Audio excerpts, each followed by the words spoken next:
So we're behind our house, and down the road a bit, there's this big river that flows, and there's a little offshoot that comes behind our house.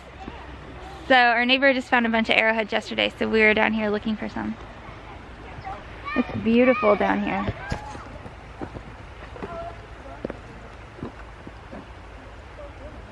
You guys excited? Yeah. Oh, this is the coolest spot. It gets really sour. It's a perfect skipping rock. Can I see it? Yeah, do you want it? Yeah, it's perfect. But there's some good arrowheads down here. So this is a neat rock. I think it's hematite. And it's an actual rock, but it just breaks like clay. Look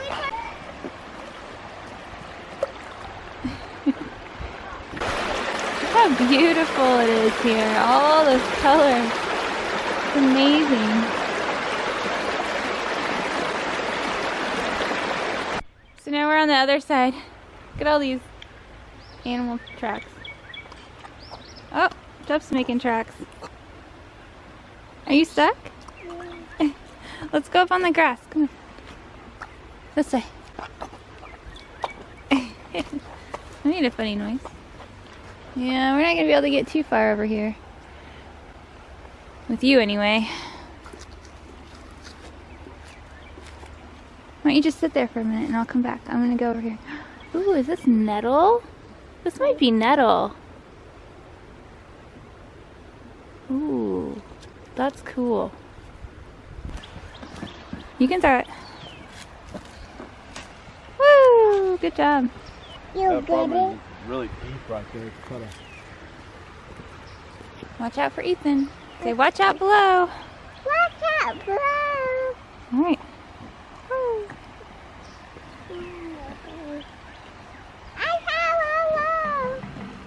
Go ahead. Ready? Let's go. Good job.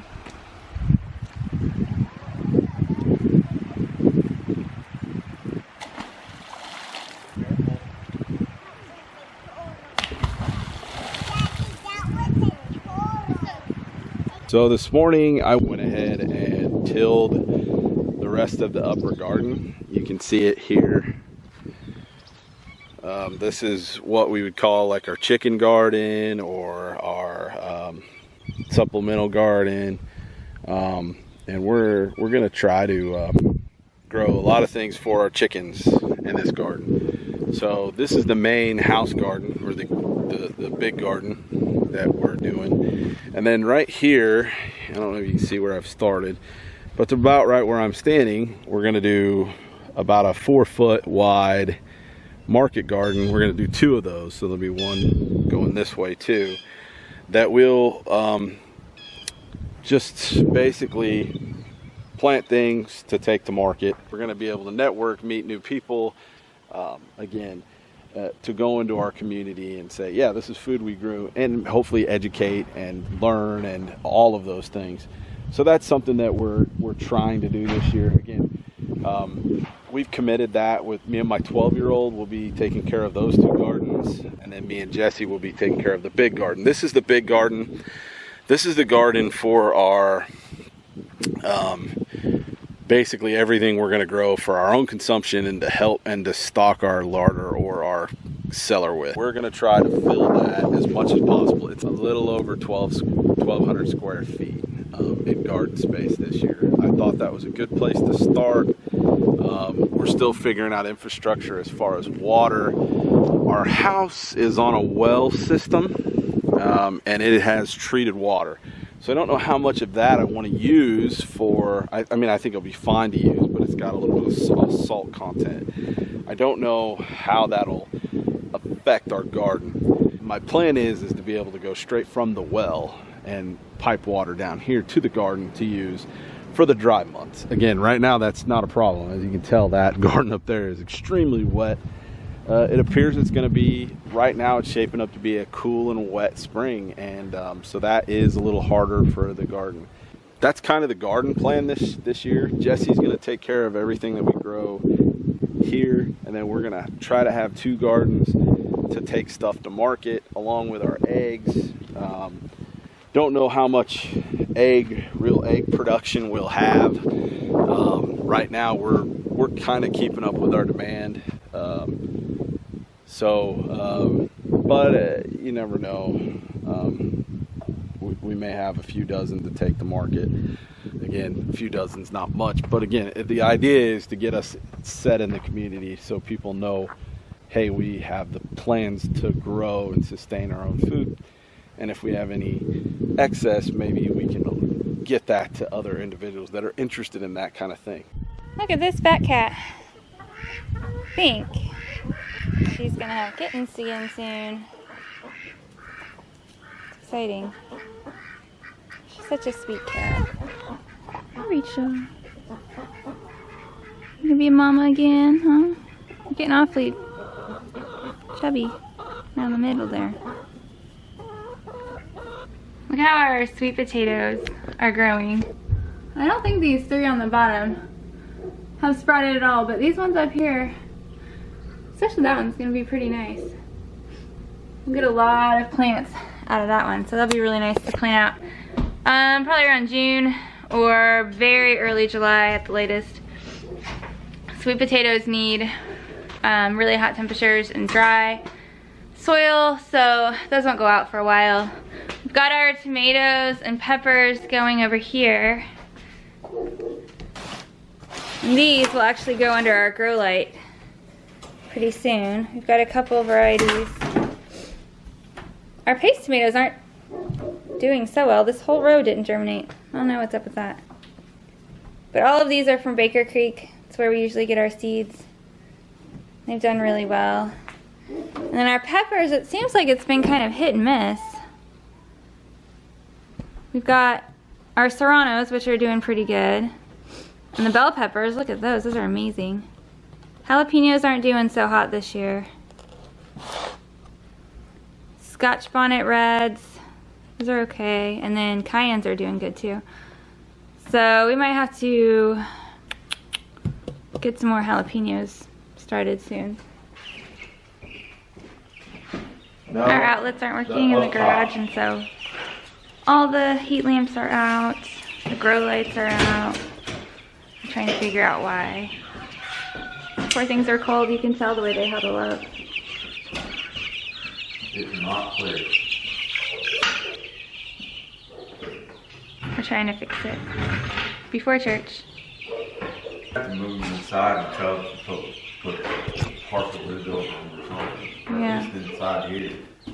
Well, I don't think that's going to be very much warmer than in here. We could put them in the kitchen, I guess.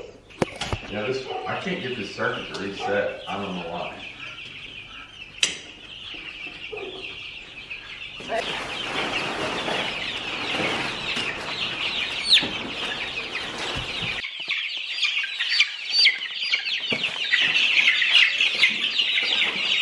Can you make sure that cat stays away?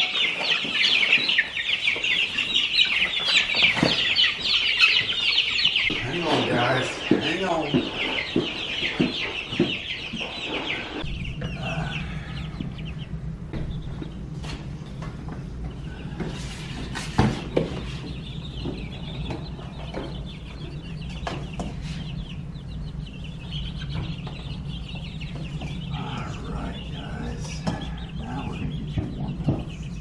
Put something over the top of this. Yeah. So they don't get out.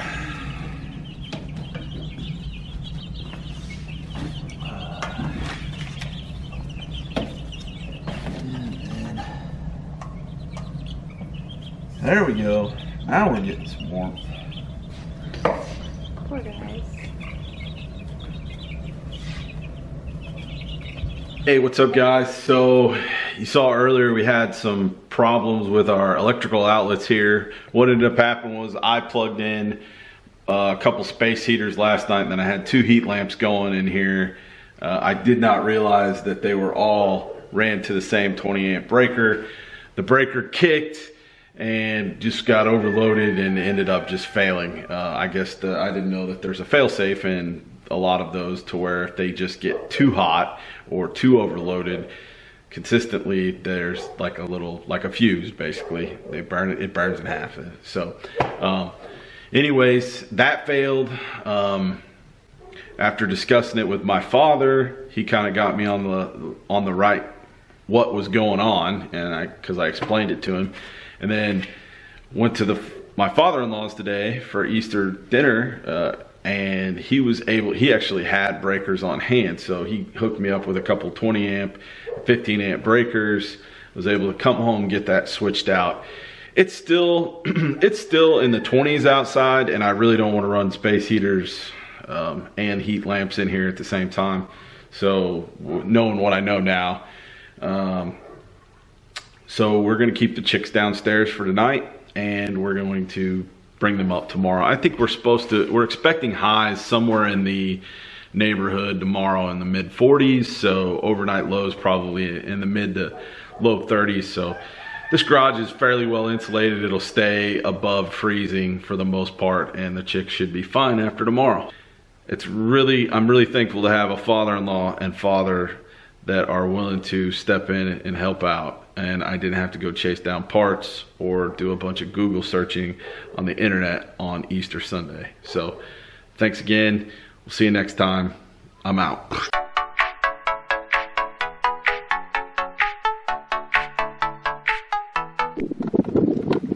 Bye. Bye. I'm going to the down to your eggs. Oh.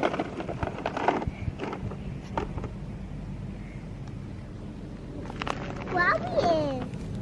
Oh, hold up, baby. This is my baby. Oh, hi, babies. Don't hold me.